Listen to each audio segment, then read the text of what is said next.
वजह उसकी ये रहती कि हम उनको खाने का तरीका नहीं बतलाते। मेरी बात ले लीजिए, मैं भी खाने का उनको तरीका नहीं बतलाता। अगर खाने का तरीका जो है बतलाया जाए तो फिर आलू बुरी चीज़ नहीं है। इसी तरीके से जो है हम उनको सारी चीज़ों को फेंक देते हैं। हाँ, गोभी है, अब गोभी को क्या करते हैं, गोभी नहीं गलती, इसलिए पेट के अंदर जाके बादी पैदा करती है। तो उसका हिसाब क्या है, एक बार गोभी को उबालिए, उबालने के बाद घी में या तेल में, जो भी है आपके पास है, तेल मैंने बतलाया, तेल जो है ये जो सनफ्लावर आते ये मत इस्तेमाल कीजिए, तेल मूंगफली का इस्तेमाल कीजिए, सरसों का इस्तेमाल कीजिए और तिल का इस्तेमाल कीजिए, सोयाबीन का इस्तेमाल कीजिए। अलग अलग जो खनिज पदार्थ हैं उनका इस्तेमाल कीजिए, अलग अलग चीज़ों का जो तेल निकलता है उनका इस्तेमाल कीजिए। आप ये सनफ्लावर के चक्कर में मत पड़िए कि सूरजमुखी का तेल है, ये उसका तेल है, ये इंसान के लिए मुआफिक नहीं होता। और फिर आप तेल बनाने की जो जगह होती जहाँ ये सनफ्लावर्स बनते, आप एक बार अगर हैदराबाद में रहते या कहीं भी रहते, वहाँ जाकर देखिए। हैदराबाद में कई कांटेदान में फैक्ट्री थी, मैं भी एक फैक्ट्री में कई बार जाना हुआ इत्तेफाक से मरीज़ को देखने, तो देखने के बाद खाने को दिल नहीं करता। तो इसलिए सब्जियों के जो है विटामिन्स को ज़ाया मत कीजिए, सब्जियों को उतना ही छीलिए जितनी उसकी ज़रूरत है, उससे ज़्यादा छीलेंगे तो वो ख़त्म हो जाते हैं।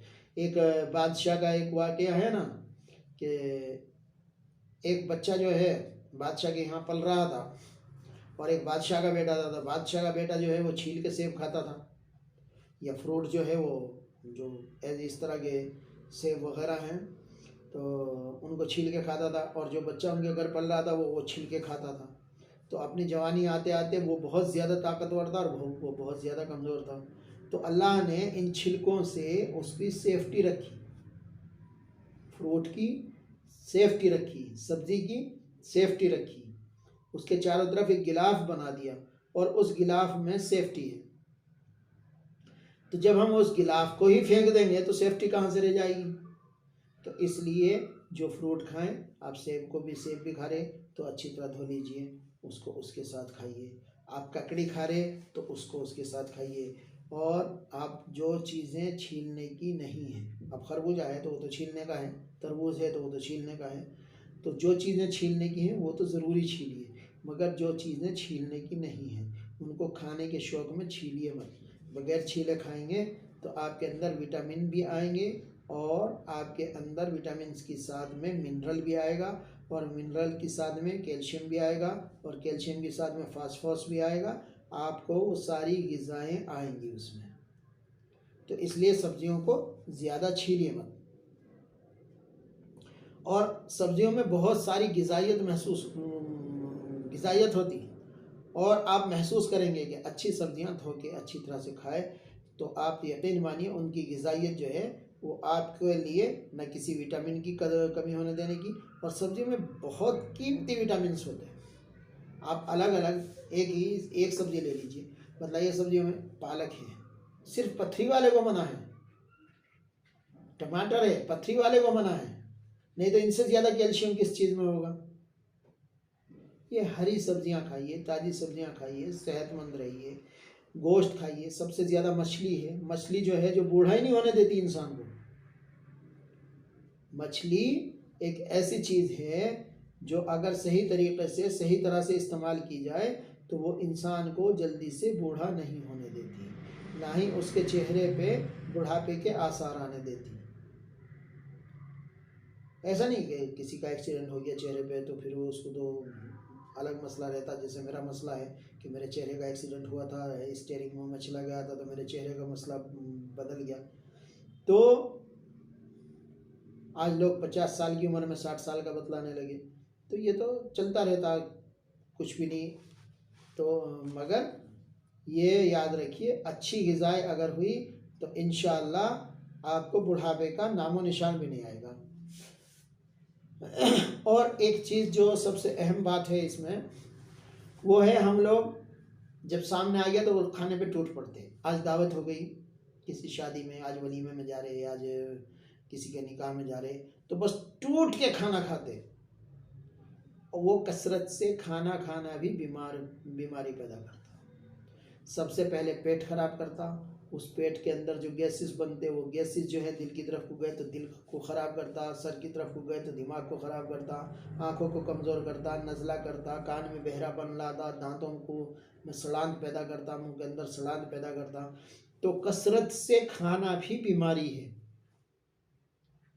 अगर हम कसरत से खाना छोड़ दें तो हम अपने आप को बिल्कुल नॉर्मल रख सकते हैं, और अगर हम कसरत से खाएंगे तो फिर आपको किसी हकीम की ज़रूरत पड़ेगी, किसी डॉक्टर की ज़रूरत पड़ेगी, किसी वैद्य की ज़रूरत पड़ेगी।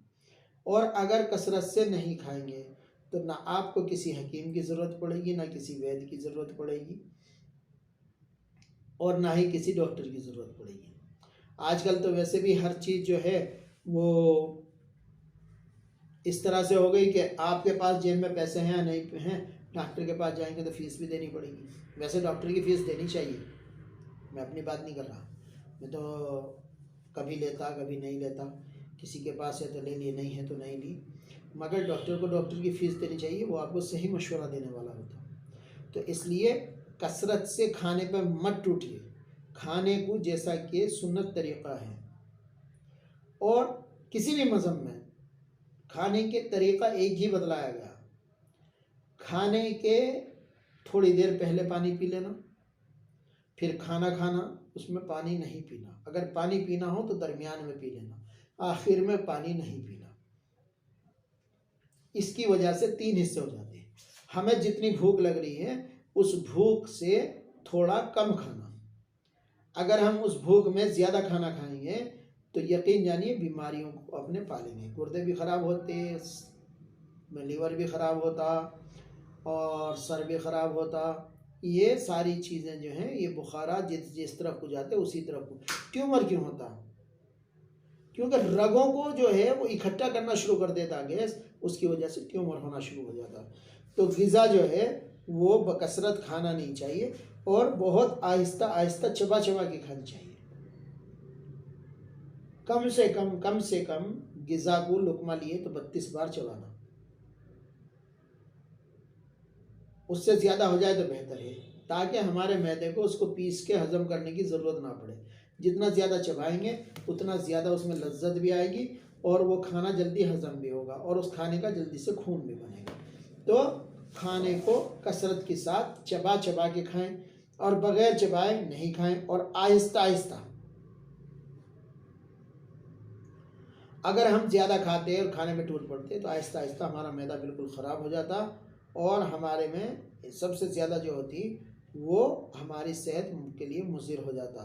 तो वो सेहत की हिफाजत के लिए ये एक छोटा सा आपको मशवरा है कि आप अपनी सेहत का ख़याल रखिए, और ख़याल रखने के लिए इन चंद चीज़ों पे आप अमल कर लीजिए। इंशाअल्लाह फिर बाकी कल, और फिर जाते जाते ये बात मैं आपसे कहना चाह रहा कि मेरे भाई, अगर सेहत है तो सेहतमंद इंसान अल्लाह को पसंद है, और सेहत नहीं है तो सेहतमंद इंसान अल्लाह को पसंद नहीं है। आप सही मानिए आप 100 साल भी बूढ़े नहीं होंगे अगर अपने खाने का सही देखभाल करेंगे, अपने खाने पे टूट के नहीं पड़ेंगे, अपने खाने को आहिस्ता आहिस्ता चबा के खाएंगे, दूसरों का ख्याल रखते हुए खाएंगे, और दावतों में भी गए तो बहुत ज़्यादा लेट खाना मत खाइए, अगर हो सके तो अपने घर खा के जाइए, ताकि, और मेज़बान के लिए, ताकि उसके दिल को भी तकलीफ़ ना हो, थोड़ा बहुत खा लीजिए, मगर खाने को वक्त पे खाइए। इससे पहले भी मैंने बतलाया कि ऐसा नहीं आज 1 बजे खा लिया, कल 1:30 बजे खा लिया, फिर 2 बजे, फिर 3 बजे, फिर 4 बजे, तो फिर वो सिर्फ बीमारियां पालता। अल्लाह ताला हमें और आपको समझ अता फ़रमाए, अपनी सेहत को सही रखने की तौफ़ीक़ अता फ़रमाए, और तमाम बीमारियों से हमारी तमाम उम्मत मुस्लिमा की और तमाम इंसानियत की अल्लाह तबारक व तआला हिफाजत फ़रमाए। आमीन। अस्सलामु अलैकुम।